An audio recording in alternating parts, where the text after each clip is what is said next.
Hey guys, what's up? Welcome to another episode of Cougar House Garage and another Lincoln episode. So today we got our parts in from AVS. We got our Airlift Dominator 2500s, our bag cups, and our air lines for the bag side. So we're going to go ahead and get those installed on the rear, get the lines hooked up on the rear, and that'll be buttoned up and done on the rear until we get some replacement KYB shocks for it. And then we're going to go ahead and get our front bag cups installed with our Airlift Dominator 2500s, and then get those airlines ran to that as well, and we should be able to get this air system moving up and down and be able to get some air action going on here. So let's get started, guys. Cue the music.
Alright guys, let me give you an update of where we're at. I got the air tank, Viar compressors, and the Evolve unit sitting here. Well, the tank and the compressors are bolted down to the, I guess you call this the valve unit compressor tank mount that goes in the back of the trunk, or in the trunk. I got the air tank bolted down with some good old genuine Toyota hardware, gold zinc coated, won't rust. And then I got these ready, bolted down, and then I need to get some 3-inch little tiny bolts from Pace Hardware to bolt the Evolve valve unit down. And then Derek and I, let me show you guys over here. We got the upper cup in. Grab the light. You can see, there you go. Okay, let me get the camera in the right spot and light. There you go. There's the cup up there. It's welded in from the inside. And then we took the lower plate and welded that on after. And we reached up, or down through the cup so we could access the hardware and bolt down the top of the bag there. So the bag's in its home. There's its bottom plate, which you guys saw in the last episode. Then over here, this is a 1-inch spacer. This will sit 1 inch off that lower plate here. So that way the bag will have a little bit of elevation right here so it won't rub on the control arm. So Derek took off. We got started at 1 today. He took off about 4, so we got started late, so we'll put more time into this tomorrow, and we'll get the right side done, is the proper way to say it, always perspective from the driver's seat. So we'll get on the right side all finished up tomorrow. You guys can see that power cable hanging down in the background there. I need to get some P-clamps and some self-tappers to put along the frame there to attach that power wire. Monsoon outside. Sheet metal shop, it's always super loud in here. But I've always thought it sounds super cool. But yeah, so I'll get that P-clamp down, and then we'll get the air tank mount and valve unit mount here bolted down in the back of the trunk, and then we'll hook everything up and we'll go ahead and pancake it out tomorrow. And then we're just waiting for our rear KYB factory shocks to come in. The factory shocks ended up working on the rear, so that's super cool. So we're waiting for a set of those to come in, and then we'll make a upper and lower shock mount for our, what are they, our Beltec Street Performance shocks here. These are pretty cool. Let's see if I can open it up and show you guys. The one-handed box opening, come on! Always super awkward, but y'all love these. So yeah, here they are. It's a really nice performance shock. So yeah, we'll get those bolted up. Well, getting mounts made here, up here. Have to be tab here and a mount up here, so we can turn the wheel and tire without it touching. We'll probably have to move that little mount for the brake line a little bit, but yeah, so we'll do that in the next episode. So that'll be our third and finishing episode of the Lincoln, so that'll be pretty cool. But alright guys, enough of me talking. I'll see you guys in the morning, and we'll continue working on this.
It's the next day, guys. You guys saw the time lapse, us finishing up the front this morning. Let me show you guys what it looks like here. Grab a light. All looks really good. We've got, sorry Derek, not trying to blind you. Got our lower cups in, looking good. The upper one's in, looking really good. It's all painted nice with our Airlift Dominator 2500s in there. Good clearance all around. Got them bolted in.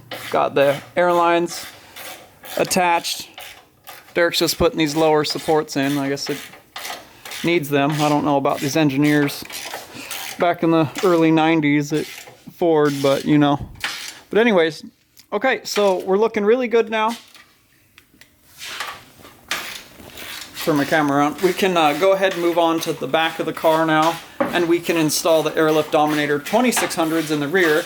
Get those, get the airlines attached into them, bolt them down, and then we'll move on to mounting the air tank, fire compressor, and a valve unit mount in the trunk of the Lincoln. So let's continue, guys.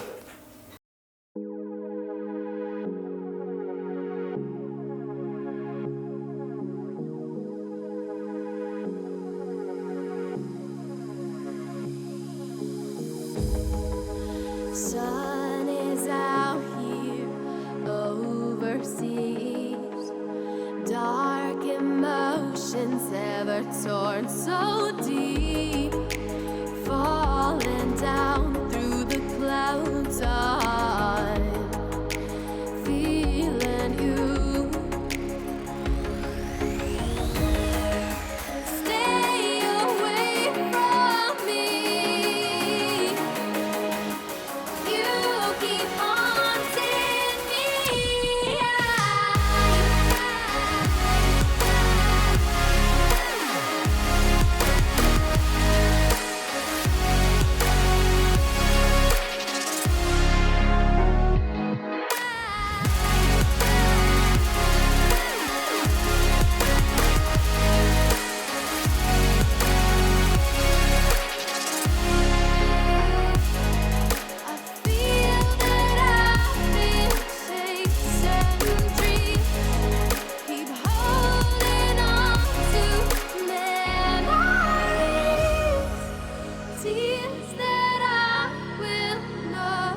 that's it for this episode, guys. Working on the Lincoln.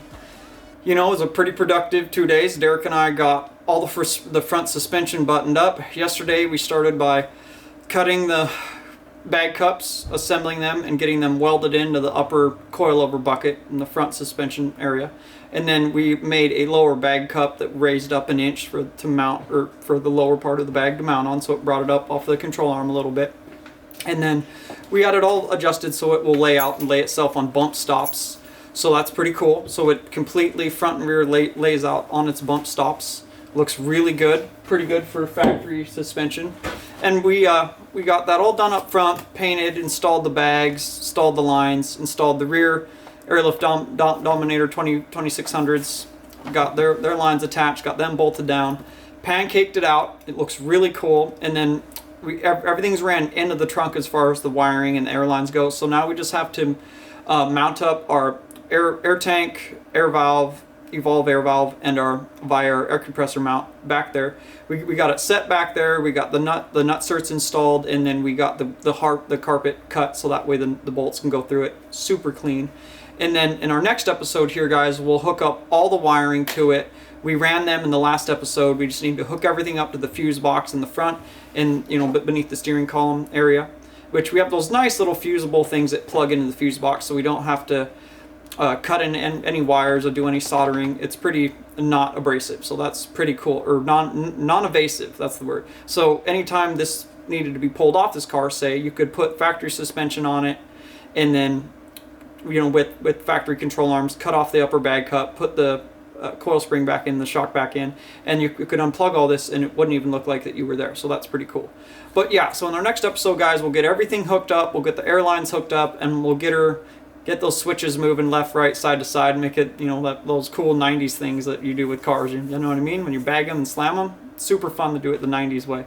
So yeah, in the next episode, guys, we'll get all that done, and we'll get the Lincoln finished up. We got to also make some upper and lower front shock mounts, and then we're waiting for the factory KYB shocks to come in, and we can get those bolted up in the rear, and we're all done as far as the rear suspension goes.